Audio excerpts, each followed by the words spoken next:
हमारे खुदावंद यीशु की अंजील मुकद्दस मत्ती के मुताबिक उसका 12वां बाब पहली 14 आयत। एक दिन यीशु सरदार काहिनों और कौम के बुजुर्गों से तमसीलों में बात करने लगा और कहा कि आसमान की बादशाही उस बादशाह की मानद है जिसने अपने बेटे की शादी की और अपने गुलामों को भेजा कि बुलाए हुओं को शादी में बुलाएं, लेकिन उन्होंने आना न चाहा।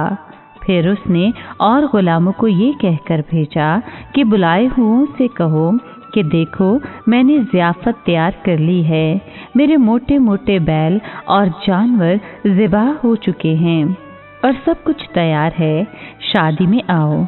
मगर वो कुछ खातिर में न लाए और चल दिए, कोई अपने खेत को, कोई अपनी सौदागरी को। और बाकियों ने उसके गुलामों को पकड़कर उनसे बुरा सलूक किया और मार डाला। इस पर बादशाह गज़बनाक हुआ और अपनी फौजें भेजकर उन खूनियों को हलाक किया और उनका शहर फूंक दिया। तब उसने अपने गुलामों से कहा, शादी की तैयारी तो हो गई है, पर वो जो बुलाए गए थे लायक ना थे। बस तुम चौकों पर जाओ और जितने तुम्हें मिलें शादी में बुलाओ। और उन गुलामों ने सड़कों पर जाकर क्या बुरे क्या भले सबको जमा किया और ऐवाने शादी मेहमानों से भर गया। और जब बादशाह मेहमानों को देखने अंदर आया तो उसने वहाँ एक आदमी पाया जो शादी की पोशाक पहने न था, और उसने उससे कहा, ए मियाँ, तू शादी की पोशाक पहने बगैर यहाँ कैसे आया? मगर वो खामोश रहा। तब बादशाह ने खादमों से कहा, इसके हाथ पांव बांधकर इसे बाहर अंधेरे में डाल दो, वहाँ रोना और दांतों का पीसना होगा, क्योंकि बुलाए हुए बहुत हैं लेकिन बरगजीदा थोड़े। पाकलाम के पढ़े और सुने जाने पर खुदावंद की बरकत हो, खुदा का शुक्र हो। अजीज दोस्तों, यीशु मसीह के दौरे खिदमत का आखिरी मरहला चल रहा था और वो शरीयत के आलमों और आला काहिनों की बुराई का पर्दाफाश करने के लिए मिसालें दे रहे थे। इसलिए ये लोग यीशु को मार डालना चाहते थे। ये जानकर भी यीशु इन पेशवाओं का पर्दाफाश करते रहे। उन्होंने इस सिलसिले में एक और मिसाल दी। उन्होंने कहा कि आसमान की बादशाहत एक ऐसे बादशाह की तरह है जिसने अपने बेटे की शादी के सिलसिले में दावत का इंतज़ाम किया। उसने अपने गुलामों को उन लोगों को बुलाने के लिए भेजा जिन्हें शादी पर बुलाया गया था, लेकिन उन्होंने आने से इनकार कर दिया। मिसाल के शुरू में मसीह यीशु ने आसमान की बादशाहत का जिक्र किया। इससे हम ये नतीजा हासिल कर सकते हैं कि बादशाह खुदा है, लिहाजा बादशाह का बेटा मसीह यीशु है। लेकिन वो लोग कौन हैं जिन्हें दावत पर बुलाया गया? ये वो लोग हैं जिन्हें खुदा के बेटे के साथ आसमान की बादशाहत में हुक्मरानी करने का मौका दिया गया। सबसे पहले किन को दावत दी गई? जरा सोचें। यीशु मसीह और रसूल किन को बादशाहत के बारे में बता रहे थे? सिर्फ यहूदियों को। इस कौम ने कबल मसीह में शरीयत को कबूल किया और यूं वो खुदा के साथ एक अहद में बंध गई। इस तरह सबसे पहले यहूदियों को काहिनों की एक मुमलकत बनने का मौका मिला। लेकिन उन्हें शादी पर आने के लिए कब बुलाया गया?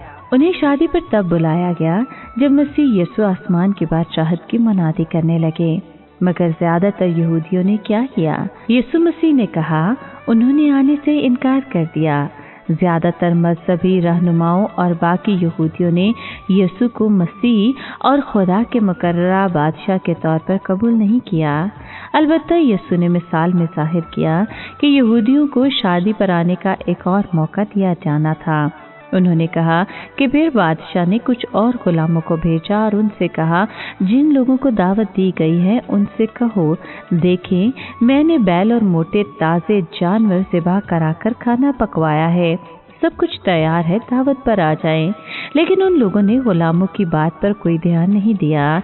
एक अपने खेत में चला गया और दूसरा अपने कारोबार पर, जबकि बाकियों ने गुलामों को पकड़कर उन्हें मारा पीटा और कत्ल भी कर दिया।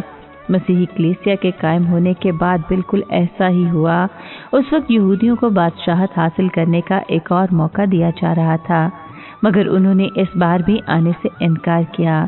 यहाँ तक कि बादशाह के गुलामों के साथ बुरा सलूक भी किया गया। इस हठ धर्मी के लिए यहूदी कौम को क्या सजा मिली?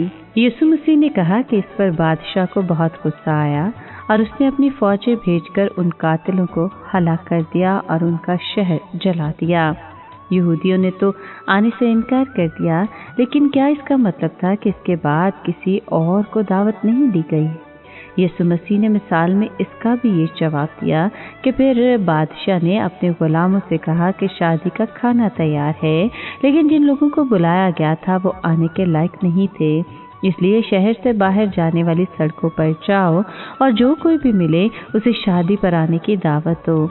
इस पर गुलाम सड़कों पर गए और अच्छे और बुरे हर तरह के लोगों को ले आए और वो कमरा जहां दावत का इंतजाम किया गया था मेहमानों से भर गया। ये बात 36वीं ईस्वी में पूरी होने लगी जब पतरस रसूल ने पहली बार ऐसे गैर यहूदियों को बादशाहत का पैगाम सुनाया जिन्होंने यहूदी मजहब को नहीं अपनाया था। उस वक्त रोमी फौज के एक अफसर कुरनेलियस और उनके घर वालों पर पाक रूह नाजिल हुआ और वो भी यीशु के पैरोकार बन गए।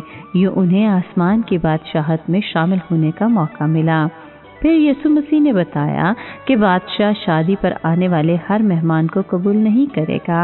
उन्होंने कहा, जब बादशाह मेहमानों को देखने आया तो उसने देखा कि एक आदमी ने शादी के कपड़े नहीं पहने थे। बादशाह ने उससे कहा कि भाई, तुम शादी के कपड़े पहने बगैर इस दावत में कैसे आ गए? वो आदमी कोई जवाब न दे सका। फिर बादशाह ने अपने गुलामों से कहा कि इसके हाथ पांव बांधकर इसे बाहर तारीकी में फेंक दो। वहाँ ये रोएगा और दांत पीसेगा, क्योंकि बहुत से लोगों को दावत दी गई है लेकिन कम ही लोगों को चुना गया है। हो सकता है कि वहाँ मौजूद मजहबी पेशवा यीशु मसीह की बात का मतलब पूरी तरह ना समझे हों, लेकिन फिर भी उनको ये बातें नागवार गुजरी क्योंकि इनसे उनकी बेइज्जती हो रही थी। लिहाजा यीशु मसीह को कत्ल करने का उनका अज़्म और भी मजबूत हो गया।